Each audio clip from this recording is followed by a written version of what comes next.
Iron deficiency anaemia. So haemoglobin చాలా మందిలో తగ్గుతూ ఉంటుంది. ఈవెన్ హిమోగ్లోబిన్ మీకు 4-5 ఉండి కంటిన్యూస్ గా సంవత్సరాల తరబడి బాధపడుతున్న వాళ్ళు ఉంటారు. అండ్ రెగ్యులర్ గా మీరు బ్లడ్ ఎక్కించుకుంటారు, మళ్ళీ with in 6 months to 1 year లో మీకు మళ్ళీ హిమోగ్లోబిన్ డెఫిషియన్సీ అనేది వస్తూ ఉంటుంది. సో ఫిమేల్స్ లో మాక్సిమం ఆఫ్ ద కేసెస్ లో ఫిమేల్స్ లో మీకు హిమోగ్లోబిన్ అనేది తగ్గుతూ వస్తుంటుంది. అండ్ సెకండ్ వన్, దీనికి ఇంటర్లింక్డ్ లో బీపీ కూడా. చాలా మంది ఫిమేల్స్ లో లో బీపీ కూడా ఎక్కువగా ఫేస్ చేస్తుంటారు. ఈ లో బీపీ అండ్ హిమోగ్లోబిన్ తగ్గడం అనేది మేజర్లీ ఎందుకు అవుతుంది అని అంటే డ్యూ టు సైకలాజికల్ ప్రెషర్. ఇది చాలా మందికి తెలియదు.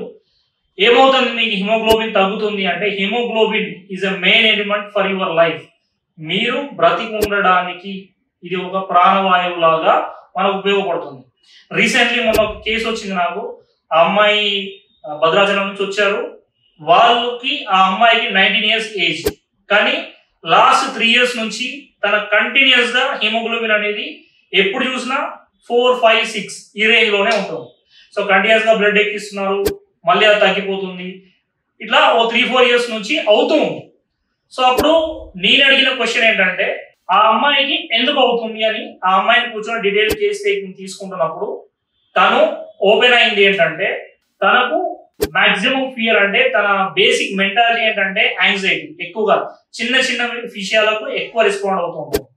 సో నేను ఆ అమ్మాయిని అడిగిన క్వశ్చన్ ఏంటంటే, అసలు మీకు 3 years బ్యాక్ ఏం జరిగింది అని అంటే, తను చెప్పింది ఏంటంటే, చిన్నప్పటి నుండి ఇంకా నేను హోమియోపతిలో ఏంటంటే డీటెయిల్ కేస్ టేకింగ్ ఉంటుంది కాబట్టి నేను అడుగుతున్నప్పుడు తను పోక్ చేసినప్పుడు వాళ్ళ మదర్ ఫాదర్ బయటకు వెళ్తే నేను పోక్ చేసి అడిగినప్పుడు తను చెప్పింది ఏంటంటే, నాకు చిన్నప్పటి నుండి మా ఫాదర్ అంటే భయం అండి, ఫస్ట్ థింగ్. సెకండ్ థింగ్, నాకు ఇంట్లో మా సిస్టర్ కి మా బ్రదర్ కి ఇచ్చినంత ఇంపార్టెన్స్ నాకు ఇవ్వరు. సో దీనివల్ల తను లో ఎస్టీమ్డ్, అంటే చిన్నప్పటి నుండే తనకు ఏ పని చేయలేను నేను, నా వల్ల ఏది కాదు. సో ఇలా తను డిసైడ్ అయిపోయింది. అండ్ ప్రతి చిన్నదానికి యాంగ్జైటీ పడుతుంది, ప్రతి చిన్నదానికి భయపడుతుంటుంది. సో ఈవెన్ బయటికి వెళ్ళి కిరాణా షాప్కి వెళ్ళి ఏదైనా తీసుకొని రమ్మంటే కూడా వెళ్ళడానికి కూడా ఇప్పటికి కూడా తనకు భయం 19 years ఏజ్ లో. సో ఇంత ఫ్రైట్ఫుల్, ఇంత యాంగ్జైటీ, ఇంత భయపడుతూ ఉండే అమ్మాయిలు ఏమవుతుందనంటే మీకు ఈ హిమోగ్లోబిన్ అనేది తగ్గుతూ వస్తుంది. This is psychological reason.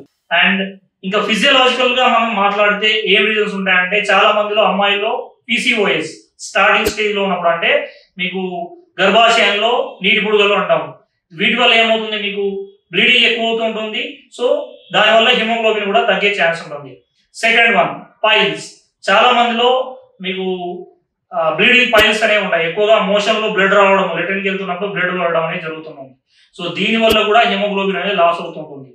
And కొంతమందిలో మీకు బ్లీడింగ్ అనేది ఎక్కువగా ఉండే డిసీజెస్ లో, లైక్ కొంతమందిలో నోస్ బ్లీడింగ్ అని అవుతూ ఉంటుంది రెగ్యులర్ గా. ఇట్లా వీళ్ళకి ఏంటంటే మేజర్ ఏంటంటే యాంగ్జైటీ రిలేటెడ్ పేషెంట్స్ లో ఇవి ఎక్కువగా కనబడుతూ ఉంటాయి, హిమోగ్లోబిన్ అనేది తగ్గడం. సో తనకు ఇప్పుడున్న డౌట్ ఏంటంటే, నేను 3 సంవత్సరాల నుంచి బాధపడుతున్నాను కదా, నాకు ఆల్రెడీ తను చూస్తే యంగేజ్ అమ్మాయి, 19 years అమ్మాయి, కానీ చూడడానికి ఒక 25-30 years ఉన్న అమ్మాయి లాగా కనబడుతుంది. సో ఆ ఏజ్ లో, టీనేజ్ లో తను అంత పెద్దగా కనబడడానికి గల రీజన్ ఏంటి? బికాస్ తను ఓవర్ సెన్సిటివ్, ప్రతి చిన్న దానికి ఫీల్ అవుతుంటుంది.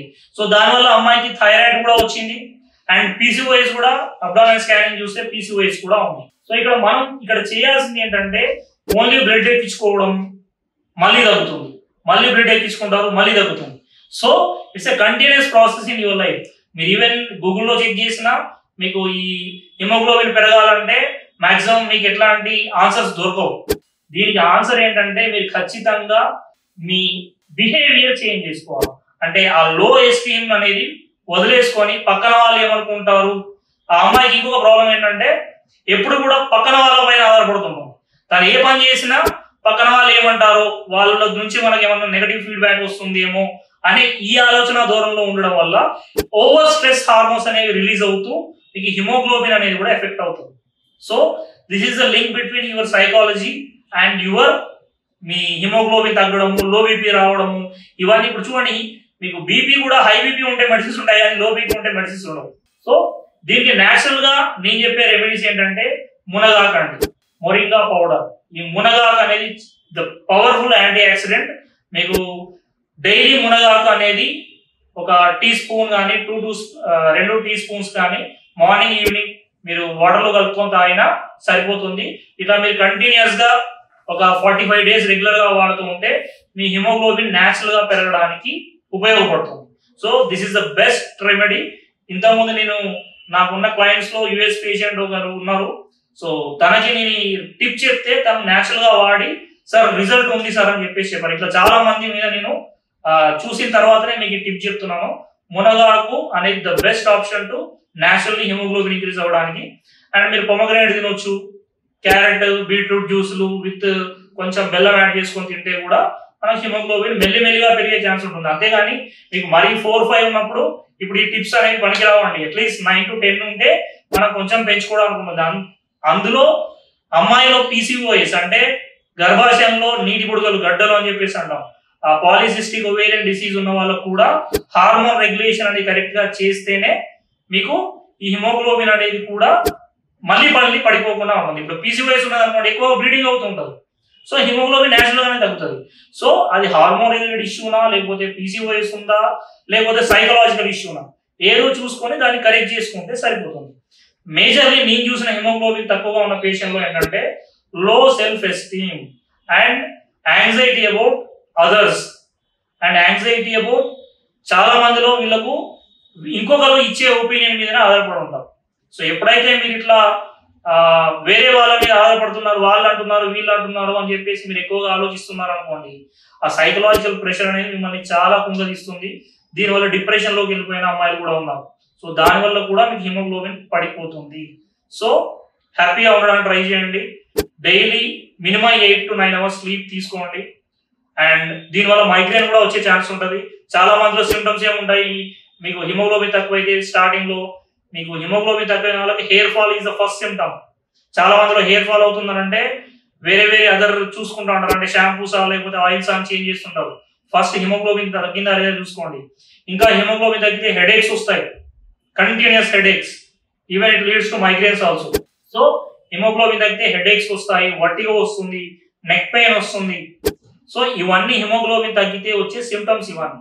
So symptoms indicating your major disease. So ఇప్పుడు మీకు హెయిర్ ఫాల్ ఉంది కదా అని హెయిర్ ఫాల్ ట్రీట్మెంట్ కాదండి, మీరు హిమోగ్లోబిన్ తగ్గిందా, వైటమిన్ D3 తగ్గిందా, ఇవి మీరు చెక్ చేసుకొని వాటిని కరెక్ట్ చేస్తే మీకు డిసీజ్ అనేది కంప్లీట్ గా తగ్గుతుంది. సో హిమోగ్లోబిన్ తగ్గిన వాళ్ళు ఖచ్చితంగా గుర్తుంచుకోవాల్సింది, సైకలాజికల్ ప్రెషర్ తగ్గించుకోండి, వేరే వాళ్ళ ఒపీనియన్ మీద అస్సలు ఆధారపడకండి. Thank you for watching.